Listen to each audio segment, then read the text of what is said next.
Channel को subscribe करो पहले, हाँ जल्दी करो। एक नंद की 4 गोरी भाभियां। गांव का चौराहा सुबह सुबह ही चहल पहल से भर चुका था। पास ही लगे पुराने पीपल के पेड़ के नीचे बच्चे खेल रहे थे और सामने गली से बकरियां मिमियाती हुई निकल रही थी। लेकिन सबसे ज्यादा भीड़ तो उस हैंडपंप पर थी जो पूरे गांव की औरतों का ठिकाना बना हुआ था। हैंडपंप से पानी भरने का काम कभी सीधा सादा नहीं होता था, बल्कि यही चैनल को सब्सक्राइब करो पहले, हाँ जल्दी करो। ही वो जगह थी जहां गांव की औरतें अपना सारा सुख दुख, निंदा, प्रशंसा और नए पुराने किस्से बांटती थी। इसी हैंडपंप पर आज सुबह सुबह पहुंची थी संध्या, भाग्य लक्ष्मी की इकलौती बेटी। उसके हाथ में पीतल का एक बड़ा सा घड़ा था, आंखों में थकान और चेहरे पर वही उदासी जो अक्सर रहती थी। जैसे ही वो झुककर पानी भरने लगी, पीछे खड़ी औरतों ने आपस में कानाफूसी करना शुरू कर दिया। अरे देखो तो भाग्य लक्ष्मी की बेटी आई है, कैसी काली कल्लूटी है, बिल्कुल अपने बाप और माँ पर नहीं गई। हाँ रे, और सुन तो, कहते हैं भाग्य लक्ष्मी खुद अपनी बेटी को देखना भी पसंद नहीं करती। कहती है कि काला रंग तो अभिशाप है। अब बताओ, अपनी ही औलाद को कोई माँ कैसे नापसंद कर सकती है। बात चैनल को सब्सक्राइब करो पहले, हाँ जल्दी करो। तो सही है बहन, 4 गोरे चिट्टे बेटे हो और ऊपर से एक काली लड़की, ये कैसे भाएगी उसे? और फिर कौन करेगा शादी इससे? कोई मना करेगा तो कहेगी भाग्य लक्ष्मी की बेटी है, लेकिन भला कोई लड़का भी तो देखेगा ना रंग रूप। संध्या पानी भरते हुए सब सुन रही थी। दिल में जैसे किसी ने कांटे चुभो दिए हो। आंखें छलक पड़ी, लेकिन उसने सिर झुकाकर अपने आंसू छुपा लिए। पानी भर चैनल को सब्सक्राइब करो पहले, हाँ जल्दी करो। कर जैसे ही संध्या घर पहुंची, आंगन में खड़ी उसकी माँ ने तेज आवाज में पुकारा, ओ काली, कहाँ मर गई थी? देखती नहीं कितने काम पड़े हैं घर में। घड़ा रखने के बाद तुरंत आकर झाड़ू लगा। माँ, मैं पानी लेने गई थी, थोड़ी देर हो गई। अब मुझसे जुबान चलाने लगी है? तेरे इस रंग के कारण ही लोग ताना मारते हैं, ऊपर से तेरे में अकड़ भी भर गई है। जा, ज्यादा बातें मत। चैनल को सब्सक्राइब करो पहले, हाँ जल्दी करो। संध्या चुपचाप सिर झुकाकर आंगन बहारने लगी। उसके चारों भाई कमरे से बाहर आते हुए माँ से बोले, अरे अम्मा रहने दीजिए, हम भी काम कर लेंगे। तुम सब राजकुमार हो, घर का काम तुम्हारे लिए नहीं है। ये सब करने के लिए ही तो ये काली अभिशाप हमारे सिर पर बैठी है। चारों बेटे चुप हो गए। वो अपनी बहन से मन ही मन सहानुभूति रखते थे, लेकिन माँ के सामने बोलने की हिम्मत नहीं थी। दिन बीते और एक दिन गांव का पंडित हरिदास भाग्य लक्ष्मी के घर आए। भाग्य लक्ष्मी बहन, तुम्हारे चारों बेटों के लिए अच्छे अच्छे रिश्ते लेकर आया हूँ। चारों परिवार अमीर और नामी है। लड़कियां गोरी चिट्टी सुंदर और घर गृहस्थ से निपुण है। भाग्य लक्ष्मी के चेहरे पर चमक आ गई। वाह पंडित जी, यही तो मैं चाह रही थी मेरे राजकुमार बेटों के लिए। चैनल को सब्सक्राइब करो पहले, हाँ जल्दी करो। ये राजकुमारियां ही मिलनी चाहिए। जल्दी से उन परिवारों को बुलाइए। संध्या पास ही खड़ी थी। उसकी आंखें इस उम्मीद में उठी कि शायद इस चर्चा में उसका भी जिक्र आएगा, लेकिन उसकी माँ ने उसकी तरफ एक बार भी नहीं देखा। कुछ ही दिनों में शादियों की तैयारियां शुरू हो गई। घर के आंगन में हल्दी, मेहंदी और संगीत के रंग बिखरने लगे, लेकिन इन सारे उत्सवों में संध्या को शामिल होने की मनाही थी। अगर ये काली कहीं रस्मों में दिख गई तो अपशगुन हो जाएगा। इसकी सूरत से ही तो मेरा जी जलता है। संध्या छुप छुप कर कोने से देखती रहती। जब उसके भाइयों की बारात निकलने की तैयारी होती, बाहर ढोल नगाड़े बजते और अंदर उसे रसोई में काम में झोंक दिया जाता। गांव की औरतें फिर चुगली करती। अरे भाग्य लक्ष्मी ने तो अपनी बेटी को शादी के मजमे से दूर रखा है। कैसे चैनल को सब्सक्राइब करो पहले, हाँ जल्दी करो। सा जमाना आ गया है, माँ खुद ही बेटी को अपशगुन मानने लगी है। लेकिन बहुए देखना, सब गोरी चिट्टी आएगी और संध्या बेचारी को तो शायद अपनी शादी का सपना भी नहीं देखना चाहिए। संध्या भीतर से तड़प उठी। एक रात वो अपनी सहेली से बोली, क्या सचमुच मेरा रंग इतना बड़ा अपराध है? क्या मैं कभी खुश नहीं रह पाऊंगी? नहीं संध्या, तू जैसी है वैसी ही सुंदर है, बस तेरी माँ को समझ नहीं है। देखना, एक दिन तेरा असली मूल्य सबको पता चलेगा। आखिरकार धूमधाम से चारों भाइयों की शादी हो गई। ढोल ताशों और आतिशबाजी के बीच भाग्य लक्ष्मी के घर में 4 नई बहुएं आ गई। संध्या दूर खिड़की से देख रही थी। दुल्हनें लाल जोड़े में चमक रही थी। और उनकी गोरी चमड़ी भाग्य लक्ष्मी की खुशी को दोगुना कर रही थी। भाग्य लक्ष्मी ने बहुओं को गले लगाकर कहा, तुम सब मेरी बेटियों चैनल को सब्सक्राइब करो पहले। हाँ जल्दी करो। जैसी हो, बल्कि बेटियों से भी बढ़कर। संध्या का दिल उस वक्त जैसे टूटकर बिखर गया। वो मन ही मन सोच रही थी, तो क्या मैं अपनी ही माँ के लिए कभी बेटी नहीं बन पाऊंगी? शादी के बाद जब बारात लौट कर आई तो भाग्य लक्ष्मी का घर 4 नई दुल्हनों की खिलखिलाहट से गूंज उठा। आंगन में हल्दी और गुलाब की खुशबू फैली थी और बहुओं के गहनों की छनक से जैसे घर का हर कोना जगमगा गया। भाग्य लक्ष्मी उनकी आरती उतारते हुए बार बार बोल रही थी, हाय हाय मेरी किस्मत देखो, चारों बेटों के लिए 4 चांद जैसी बहुएं मिली है। अब तो मेरा घर भी महल लगेगा। संध्या को शादी के उत्सवों से पूरी तरह से दूर रखा गया था। वो एक कोने में बैठी बस सब कुछ देख रही थी। जब बहुओं ने अंदर कदम रखा तो उसने मन ही मन सोचा, अब तो मेरी हालत और भी दयनीय हो जाएगी। माँ 4 गोरी बहुएं मिल गई, मेरी क्या बिसात। दूसरे दिन सुबह होते ही भाग्य लक्ष्मी ने बहुओं को कमरे में बुलाया। बहुओं, तुम्हें चैनल को सब्सक्राइब करो पहले। हाँ जल्दी करो। किसी काम की चिंता नहीं करनी है। तुम सब रानी हो, बस सजो सवरो और अपने पतियों को खुश रखो। बाकी कामों के लिए मेरी बेटी है ना। पर माँ जी, घर का काम तो हम सब भी कर सकते हैं। हम तो मिलजुल कर। भाग्य लक्ष्मी ने हाथ उठाकर रोक दिया। ना ना, तुम्हारी कोमल चमड़ी काम के लिए नहीं बनी है। ये सब तो उस काली के लिए है। उसे तो पैदा ही काम करने के लिए किया गया है। चारों बहुएं एक दूसरे का चेहरा देखने लगी। उनके लिए ये अजीब था। अक्सर वो सुनती थी कि सास बहू पर अत्याचार करती हैं, पर यहाँ तो मामला उल्टा था। सगी बेटी ही नौकरानी और बहुएं रानी। इसी तरह से कुछ दिन बीते। एक सुबह कविता आंगन में आई और संध्या से बोली, बहन जरा हमें बताओ ना, ये कुएं से पानी खींचते कैसे हैं? हमें भी सीखना है। आप रहने दीजिए भाभी, आप लोग अपनी सफेद चमड़ी खराब मत कीजिए। ये काम मेरे ही लिए है। नीलिमा पास आई और हंसते हुए बोली, अरे सफेद गोरे का चक्कर छोड़ो, हम सब बहनें हैं, क्यों अलग करती हो हमें? संध्या ने गंभीर स्वर में जवाब दिया, आप लोग नहीं समझेंगी। मेरी अपनी माँ ने मुझे नौकरानी बना कर रखा है और आपको राजकुमारी। मैं आप सबको भी उसी जैसी औरतें समझती हूँ। सुरभि दुखी होकर बोली, नहीं संध्या, हम तुम्हारी तरह सोचते हैं। हमें भी अजीब लगता है कि माँ जी तुम्हारे साथ ऐसा व्यवहार करती है। संध्या ने घड़े में पानी भरते हुए कहा, आप लोग बस कहने को चैनल को सब्सक्राइब करो पहले। हाँ जल्दी करो। बोलती हैं, असलियत मुझे पता है। और वो झटके से वहाँ से चली गई। शाम को जब चारों बहुएं रसोई में गई तो भाग्य लक्ष्मी दौड़ती हुई आई। ए क्या कर रही हो बहुओं? तुम्हारे हाथों में हल्दी मेहंदी लगी है, चूड़ियाँ चमक रही है और तुम सब प्याज काट रही हो। छोड़ो ये सब। संध्या, ए संध्या, आकर बहुओं के लिए सब्जी काट। संध्या मन मसोक कर भीतर आई और काम करने लगी। बहुएं हंसी रोक न सकी। रश्मि धीरे से बोली, माँ जी, अगर हमें बस सजना संवरना है तो हमें रोज कोई फैशन शो भी भेज दिया कीजिए। क्यों नहीं, मेरा घर ही तुम्हारा मंच है। संध्या ने भीतर ही भीतर कहा, वाह रे भाग्य, एक घर में मेरी हैसियत नौकरानी की और उन्हें मंच की अदाकार बना दिया। रात को चारों भाभियां अपने कमरे में बैठकर बातें कर रही थी। तुम लोगों ने देखा माँ जी संध्या के साथ कितना कठोर व्यवहार करती हैं। हाँ, और संध्या भी हमें अपनाने नहीं देती। सोचती है हम सब उसके खिलाफ हैं। हमें धीरे धीरे उसका विश्वास जीतना होगा। बिल्कुल, हमें संध्या को ये जताना होगा कि हम उसकी सगी बहनें जैसी भाभियां हैं, दुश्मन नहीं। चारों ने मिलकर ठान लिया कि वो संध्या का साथ देंगी, चाहे उसकी माँ को अच्छा लगे या बुरा। गांव का बाजार उस दिन बहुत चहल पहल से भरा हुआ था। सब्जियों की टोकरी, मसालों की खुशबू और दुकानदारों की आवाजें पूरे चैनल को सब्सक्राइब करो पहले। हाँ जल्दी करो। चौक में गूंज रही थी। संध्या घर के कामों की लंबी लिस्ट लेकर बाजार आई थी, हाथ में बड़ी टोकरी और चेहरे पर वही थकान। वो जैसे ही सड़क पार करने लगी, अचानक से उसका पैर गड्ढे में फंस गया। तेज चीख निकली और वो जोर से गिर पड़ी। उसके हाथ में भरी टोकरी छिटक गई और सब्जियां बिखर गई।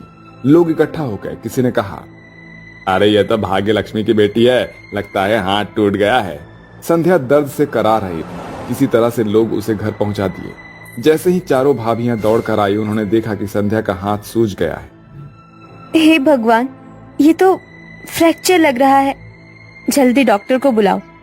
भाग्य लक्ष्मी पहले तो चुप रही, जैसे उसे कोई फर्क ही नहीं पड़ा, लेकिन भाभियों की भाग दौड़ देखकर वो भी सोच में पड़ गई। डॉक्टर ने आकर पट्टी बांधी और कहा, हाथ टूट गया है, कुछ हफ्ते तक कोई काम नहीं हो पाएगा। अब तो अम्मा और भी नाराज होंगी। काम कौन करेगा? रश्मि उसका हाथ थाम लेती है। काम की चिंता मत करो संध्या, अब से घर का हर काम हम चारों मिलकर करेंगे, तुम बस आराम करो। संध्या हैरान होकर बोलती है, लेकिन माँ जी को जो कहना है कहे, हमें तेरी तकलीफ ज्यादा बड़ी लगती है। अब हर सुबह कोई भाभी उसके लिए गर्म दूध लाती, कोई उसकी पसंद का खाना बनाती, कविता तो रोज उसका बाल तक संवार देती, नीलिमा किताबें लाकर कहती, पढ़ ले बहन ताकि मन लगा रहे। संध्या को ये सब सपने जैसा लग रहा था। उसके मन में शंका उठता है, क्या ये सच में मेरा ख्याल रख रही हैं या बस माँ जी को दिखाने के लिए? लेकिन जैसे जैसे दिन बीतते गए, भाभियों की सेवा और सच्चा अपनापन देखकर उसका कठोर दिल नरम होने लगा। एक रात संध्या रोते रोते बोली, मैंने तुमको सबको माँ जैसा समझा था, सोचा तुम सब भी मुझे नीचा दिखाओगी, लेकिन तुम सब तो सगी बहनों से भी बढ़कर निकली। रश्मि ने उसके चैनल को सब्सक्राइब करो पहले, हाँ जल्दी करो। आंसू पोंछते हुए कहा, बहन, रंग रूप से इंसान की पहचान नहीं होती, तू हमारे लिए परिवार की जान है। फिर चारों ने एक साथ कहा, अब से तू हमारी ननद नहीं, हमारी प्यारी बहन है। भाग्यलक्ष्मी ये सब दूर से देख रही थी। उसके भीतर पहली बार पछतावे की आग जली। वो रात को संध्या के पास आई, उसके सिर पर हाथ फेरते हुए बोली, संध्या, मैंने तुझसे बहुत अन्याय किया है। माँ होकर भी तुझे बेटी का दर्जा ना दे सकी, माफ कर दे मुझे। संध्या की आंखों से आंसू बह निकले। उसने कहा, अम्मा, मुझे और कुछ नहीं चाहिए, बस एक बार माँ बनकर मुझे गले लगा लीजिए। भाग्यलक्ष्मी ने भर भर कर उसे सीने से लगा लिया। घर का आंगन पहली बार सच्चे रिश्तों की मिठास से गूंज उठा। अब घर का नजारा बदल चुका था। चारों भाभियां और संध्या मिलकर हंसी ठिठोली करती, रसोई में गीत गाती और साथ में काम करती। भाग्यलक्ष्मी भी धीरे धीरे अपने पुराने विचार छोड़ चुकी थी और वो हर किसी से कहती, रंग नहीं कर्म ही आदमी की पहचान है। मेरी बेटी संध्या मेरे लिए किसी वरदान से कम नहीं। गांव की औरतें अब वही हैंडपंप पर इकट्ठे होती और कहती, देखा भाग्यलक्ष्मी की बेटी कितनी भाग्यशाली निकली। 4 गोरी भाभियां हैं, लेकिन सबसे अनमोल तो वही है। संध्या अब मुस्कुराते हुए पानी भरती और मन ही मन सोचती, काश हर माँ अपनी बेटी को रंग रूप से नहीं, दिल से देखे। पुराने वर्सेस नए जमाने की बहू की मुंह दिखाई ड्रेस। हर्षद मेहता और उसका बेटा दीपक का गांव के एक प्रोजेक्ट के दौरान एक्सीडेंट हो गया था, जिसके बाद वो घर आ रहे थे। घर आते ही उसके परिवार वाले उसे चारों ओर से घेर लेते हैं। आ गए मेरे दोनों बेटे, तुम ठीक तो हो ना? देखो कितनी चोट आई है। अरे माँ, हम बिल्कुल ठीक हैं, ये तो बस मामूली सी चोट है। हाँ दादी, अब मैं और पापा बिल्कुल ठीक हैं। वो तो भला हो उस लड़की का चैनल को सब्सक्राइब करो पहले, हाँ जल्दी करो, जिसने हमें पनाह दी और हमारी देख रेख भी की। कौन सी लड़की? हाँ, किसने आखिर तुम्हारी मदद की? यहाँ तो अपने भी आजकल साथ छोड़ देते हैं, तो फिर उस बेगाने गांव में कौन सहारा मिल गया? अरे माँ, बहुत ही नेक दिल की लड़की थी, सर्वगुण संपन्न, बहुत ही शालीन शांत स्वभाव की। सच बेटा, आजकल ऐसी लड़की का मिलना बहुत ही सौभाग्य की बात है। क्या माँ जी, आप भी उस लड़की को लेकर बैठ गई? छोड़िए ना। नहीं ममता, माँ ने बिल्कुल सही कहा। आज के समय में ऐसी लड़की का मिलना बहुत मुश्किल है। वो जमीन से जुड़ी हुई लड़की है और संस्कारी भी है। हाँ माँ, जब हमें वहाँ पर खाने को कुछ भी नहीं मिला तो उसने हमें बहुत प्यार से खाना पूछा, और जब मैं उसके हाथ का चूल्हे का खाना खाया ना, तो दादी आप मानोगे नहीं, आपके बनाए हाथ के खाने का जादू भी उसके हाथ में था। ये तो बहुत ही अच्छी बात है। अरे, मुझे ये समझ में नहीं आ रहा, आप लोग कहना क्या चाहते हैं? अरे भाग्यवान, मैं कहना ये चाह रहा हूँ कि वो लड़की हमारे दीपक के लिए बिल्कुल ही परफेक्ट है। हमें ऐसी लड़की की ही तलाश थी जो पुराने जमाने की ही हो, जो तौर तरीके समझती हो, परंपराओं का सम्मान करना आता हो जिसे। आप ये कैसी बातें कर रहे हो? नहीं, ये नहीं हो सकता। वो गरीब गांव की लड़की और पुराने जमाने की इस घर की बहू नहीं बन सकती। बहू आज के जमाने की मॉडर्न ब्यूटीफुल होनी चाहिए, जैसा कि मैं चाहती हूँ। आप लोगों के पसंद की पुराने जमाने की लड़की इस घर में नहीं आएगी, बस। देखो ममता, मैं कोई बहस नहीं करना चाहता हूँ। मैंने उस लड़की को इस घर की बहू मान लिया है तो मान लिया है, और दीपक भी शादी के लिए राजी है, और शायद माँ को भी शायद वो बहुत अच्छी लगेगी। तभी वहां पर उस घर का छोटा बेटा मयंक वहां आ जाता है और ममता अपने मगरमच्छ के आंसू लिए उसके पास जाती है। देख बेटा, तेरे पिताजी, दादी और तेरे बड़े भाई क्या कह रहे हैं। वो इस घर में पुराने जमाने की बहू लाना चाहते हैं, जिसका कोई क्लास नहीं, स्टैंडर्ड नहीं, बिल्कुल गवार। उन्होंने तो मेरी सलाह भी मुनासिब नहीं समझी। लेकिन बेटा, मैं तेरे लिए मॉडर्न लड़की लाना चाहती हूँ, आज के जमाने की सोच वाली। अब तू बता, मेरी पसंद से शादी करेगा या नहीं? अरे मेरी प्यारी माँ, मैंने आज तक आपकी बात कभी काटी है क्या? आप बताओ, जो आज काट दूंगा। वैसे भी आपका लाडला हूँ, साथ ही अगर बड़ों ने कोई फैसला लिया है तो वो अच्छा ही होगा। लेकिन मैं तो शादी आपके पसंद की लड़की से ही करूंगा, आप फिक्र मत कीजिए। सच में मयंक बेटा, तू ही है मेरा असली बेटा। हर्षद जी, मैं अभी आपको बता देती हूँ कि बड़े बेटे के साथ ही मेरे छोटे बेटे की भी शादी होगी। ठीक है भाग्यवान, जैसा तुम चाहो वैसा ही करो। लेकिन मेरी बड़ी बहू तो पुराने जमाने की ही आएगी, और ये बात अपने दिमाग में जरूर डाल लेना। इस तरह ममता अपने नकली आंसू दिखाकर अपने छोटे बेटे मयंक को अपने बातों में चैनल को सब्सक्राइब करो पहले, हाँ जल्दी करो। फंसा लेती है और उसके लिए मॉडर्न और विदेशी लड़कियां ढूंढना शुरू कर देती है। कई हफ्तों की खोज के बाद पंडित उसे एक लंदन में पली बढ़ी सोफिया नाम की लड़की की फोटो दिखाते हैं। उसके बाद वो घर पर आकर ये बात अपने परिवार वालों को बताती है। ममता बहू, तू एक मॉडर्न जमाने की विदेशी बहू घर में ला रही है। तुझे तो पता है कि हम पुराने जमाने में विश्वास रखते हैं।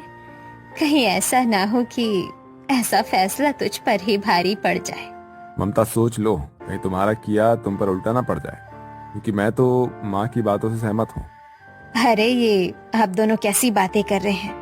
अब मॉडर्न है और यहाँ आकर साड़ी लपेटेगी तो वो तो मुझे भी अजीब लगेगा। मैं तो ये चाहती हूँ कि मोहल्ले के सभी औरतें मेरी मॉडर्न बहू को देखते रह जाए। शायद बहू हमारी तुझे बात समझ में नहीं आएगी, अब तो तुझे वक्त ही बताएगा। ऐसे ही वक्त बीतता है और अब दोनों बेटों की शादी धूमधाम से हो जाती है, और ममता खुशी खुशी अपनी विदेशी बहू सोफिया को घर ले आती है और उसका गृह प्रवेश करती है। लेकिन दूसरी बहू का गृह प्रवेश नहीं करती। आओ मेरी सोफिया बहू, तुम्हारा घर में स्वागत है। जी मम्मी जी, बट ये गरीब सी लड़की कौन है? वाह बहू, तेरा बोलना तो मुझे बहुत अच्छा लग रहा है। बिल्कुल लंदन जैसे आई हो, टूटी फूटी सी सही हिंदी बोल रही हो, अच्छा लग रहा है। और ये तुम्हारी जेठानी, पुराने जमाने की, इसीलिए इसके कपड़े ऐसे हैं। गांव से है जो, but you are my modern बहू। यस, व्हाई नॉट माँ जी। ममता बहू, अगर मेरी बहू तुझे इतनी पुराने जमाने की लग रही है तो रहने दे, मैं अपनी बहू का खुद से गृह प्रवेश करवाऊंगी। इसके बाद दादी सास पुराने तौर तरीके से राधा का गृह प्रवेश कराती है। शुक्रिया दादी माँ, आपका गृह प्रवेश करने के लिए। और माँ जी, मैं नहीं जानती कि आप मुझसे क्यों नाराज हैं, लेकिन मैं हमेशा कोशिश करूंगी कि ये नाराजगी आप मुझसे दूर कर दे। ममता इस तरह अपनी बड़ी बहू की बातों को नजरअंदाज करके अपने मॉडर्न बहू और बेटे को घर के अंदर ले जाती है। वहीं रिश्तेदार और पड़ोसी तरह तरह की बातें भी करते हैं। अरे ममता की मॉडर्न बहू तो बिल्कुल भी संस्कारी नहीं है। वही राधा को देखो, सर्वगुण संपन्न। हाँ, आपने बिल्कुल सही कहा। राधा के आगे तो वो मॉडर्न बहुरिया तो कुछ भी नहीं लगती। इसी तरह रिश्तेदार और औरतें आपस में बात कर रहे होते हैं। अगले दिन दोनों बहू की पहली रसोई होती है, जहां दादी सास के उठने से पहले ही राधा पूरे घर की साफ सफाई कर देती है और रसोई में मिट्टी और गोबर से चूल्हा बना कर ले आती है। और घर में धुआं देखकर सभी लोग परेशान हो जाते हैं। अरे इतना धुआं कहाँ से आ रहा है? ऐसा लग रहा है कि किसी ने एक साथ चैनल को सब्सक्राइब करो पहले, हाँ जल्दी करो। कोई चीज जला दी हो। किसने की है ये हरकत? अच्छा, तो तू है पुराने जमाने की। मुझे लगा ही था, तेरे अलावा ये हरकत कौन कर सकता है। इतने में आवाज सुनकर घर की मॉडर्न बहू और बाकी लोग भी वहाँ पर आ जाते हैं। अरे राधा बहू, मुझे तो लगा था कि तू सो रही होगी, लेकिन तू तो जल्दी ही उठ गई। और ये क्या, तूने गोबर मिट्टी का चूल्हा बना दिया? हाँ दादी माँ। ओह शिट, मुझे ऐसा लग रहा है जैसे ऑल किचन को बर्न करने वाली है ये ऑल टाइम की बहू। ओह याक, बहुत तेज बदबू भी आ रही है। अरे ये बदबू नहीं है, ये तो खुशबू है। मुझे पूरे 2 घंटे लग गए गोबर को ढूंढने में। पहले मिट्टी से चूल्हे को बनाया और फिर गोबर से लिपाई कर दी। बहुत खूब, बहुत खूब। देखो ममता, इसमें इतनी हैरानी वाली कोई बात नहीं है। अभी बड़ी बहू को यहाँ की समझ नहीं है, इसलिए ये गलती हो गई है। राधा बहू, चूल्हे को आंगन में ही रखा जाता है क्योंकि बहुत धुआं होता है ना। तुम किचन में ऑटोमेटिक चूल्हा इस्तेमाल कर सकती हो। अब इस कारनामे पर भी पर्दा डाल लो। वैसे भी मेरी कौन सुनने वाला है यहाँ। ये सब छोड़ ममता बहू, ये सोफिया बहू ने क्या पहन रखा है? नाइटी। और ये अभी तक नहाई क्यों नहीं? इसे तुमने बताया नहीं कि आज उसकी पहली रसोई है। What? पहली रसोई दादी? It's mean I'm cooking the kitchen. अरे ओ ममता, अपनी बहू को समझा ले। मेरे सामने इंग्लिश झाड़ने की जरूरत नहीं है। जी माँ जी, मैं सोफिया बहू को समझाती हूँ। सोफिया बहू, जाओ तैयार हो जाओ। इस तरह दोनों सास बहू खिसक लेते हैं। इसी तरह कुछ देर बीत जाता है और एक और पुराने जमाने की बहू आंगन में खाना बनाती है तो मॉडर्न बहू किचन में अपनी पहली रसोई करती है। दोनों ही अपने बनाए हुए खाने को डाइनिंग टेबल पर लगा देते हैं। पिताजी, मैंने लिट्टी चोखा, आम की चटनी और भुजिया और मक्के की रोटी और सरसों का साग भी बनाया है। वाह बहू वाह, क्या गजब का खाना बनाया है। खाना देखकर तो मुंह में पानी आ गया। और खुशबू तो बहुत ही लाजवाब है। अच्छा छोटी बहू, तुम्हारा खाना कहाँ है? ये तो रहा पापा जी, ये butter toast, green tea, sandwich, mix veg salad. बाप रे, ये कैसा खाना है? ये तो मेरे से नहीं खाया जाएगा। नए जमाने की बहू ने नए जमाने का खाना बनाया है। ममता, तू अपने नए जमाने की बहू का खाना खा ले। मैं तो अपनी पुराने जमाने की बहू के बने हुए खाना खाऊंगी। और चैनल को सब्सक्राइब करो पहले। हाँ जल्दी करो। तुझे खाना है तो तू भी खा ले। वाह राधा बहू, बहुत स्वादिष्ट बनाया है खाना। नहीं, मुझे इस बहू के हाथ का खाना नहीं खाना। सोफिया बहू है ना? अरे ओ सोफिया बहू, तेरे गले का मंगलसूत्र सिंदूर कहाँ है? और ये किस तरह के कपड़े पहने हैं? शर्म नहीं आती? दादी जी, मैं आजकल की मॉडर्न बहू हूँ। ये सब लगाना मुझे शोभा नहीं देता। अरे ममता, तुम ही समझाओ। कल ही हमारे बेटे की शादी हुई है, ये तो सुहाग की निशानी है। ये क्या शोभा देता है? लंदन में तो कोई नहीं करता ये सब फॉलो। ममता फिर भी चुप रहती है। देखो बहू, कल तुम्हारी मुंह दिखाई है। ऐसे बेहुदा ड्रेस बिल्कुल भी मत पहनना। हम पुराने रीति रिवाज वाले हैं। मैं ड्रेस भिजवा दूंगी, वही ड्रेस तुम्हें कल पहनना है। ध्यान रहे, कल हमारी इज्जत नीलाम नहीं होनी चाहिए। माँ जी, आप फिक्र मत कीजिए, मैं सोफिया बहू को सब समझा दूंगी। ममता जैसे तैसे करके बात को संभाल लेती है। शाम को ममता एक पुराने जमाने की ड्रेस को ले जाकर सोफिया को देती है। सोफिया बहू, बस कल की बात है, तू मेरी इज्जत रख ले। बस कल के लिए पूरी रीति रिवाज से सिंदूर, मंगलसूत्र और ये ड्रेस पहनकर नीचे आ जाना, ताकि कोई तेरे ऊपर उंगली ना उठा सके और मेरे चॉइस पर कोई सवाल ना कर सके। बट मम्मी जी, मुझे ये नहीं पसंद। It's very old dress. बस मेरे खातिर पहन लियो बहू। ऐसा कहकर ममता वहाँ से चली जाती है, लेकिन सोफिया के दिमाग में तो कुछ और ही चल रहा था। वहीं दूसरी ओर। धन्यवाद दादी सा, ये बहुत ही खूबसूरत ड्रेस है। कल की मुंह दिखाई में मैं ये ड्रेस जरूर पहनूंगी। जुग जुग जियो बेटा। इसी तरह रात से अगली सुबह हो जाती है। पूरा घर जोरों शोरों से सजाया जा रहा होता है। घर के नौकर चाकर घर के सदस्य मुंह दिखाई की तैयारी कर रहे थे। इसी चैनल को सब्सक्राइब करो पहले, हाँ जल्दी करो। प्रकार से मुंह दिखाई का समय आ जाता है, जहां सोफिया एक मॉडर्न ड्रेस में चलकर पार्टी हॉल में आती है, जिसे देखकर लोग तरह तरह की बातें बनाने लगते हैं। अरे सोफिया बहू तो बड़ी बेशर्म है। हाय ये कैसा फैशन है। चारों तरफ बस मेहता परिवार की हंसी ही उड़ रही थी। तभी कुछ देर बाद वहां पर बड़ी ही सुंदर ड्रेस में राधा आती है, जिसे देखकर वहां मौजूद सभी पड़ोसी और रिश्तेदार चौंक जाते हैं। इसे कहते हैं संस्कार। हाँ, आखिर पुराने जमाने की बहू जो ठहरी। जुग जुग जियो राधा बहू, आज तूने हमारे घर की लाज बचा ली। देखा ममता, मैं कहती थी ना कि यही हमारे घर की असली बहू है। हाँ माँ जी, मैं समझ गई कि मैंने कितनी बड़ी गलती की। इस तरह ममता का सर नीचे देखकर सोफिया को समझ में आ जाता है कि उसने आज बहुत बड़ी गलती की है और उसे अपनी गलती का पछतावा भी होता है, और वो उनके पास आकर कहती है, आई एम सो सॉरी माँ जी, मुझे बहुत बड़ी गलती हो गई जो मैंने आपकी बात नहीं मानी। कोई बात नहीं बहू, जरूरी है कि कम से कम तुम्हें अपनी गलती का एहसास तो है। इस तरह यशोदा और हर्षद के कहने पर ममता अपनी मॉडर्न विदेशी बहू को माफ कर देती है और वो मुंह दिखाई के लिए दादी सास की दी हुई ड्रेस पहनकर आ जाती है, जिसके बाद उन दोनों बहू का अच्छे से मुंह दिखाई का रस्म किया जाता है और अब दोनों बहुएं मिलजुल कर रहती हैं। इस तरह से सभी लोग खुशी खुशी रहने लगते हैं। चैनल को सब्सक्राइब करो पहले, हाँ जल्दी करो।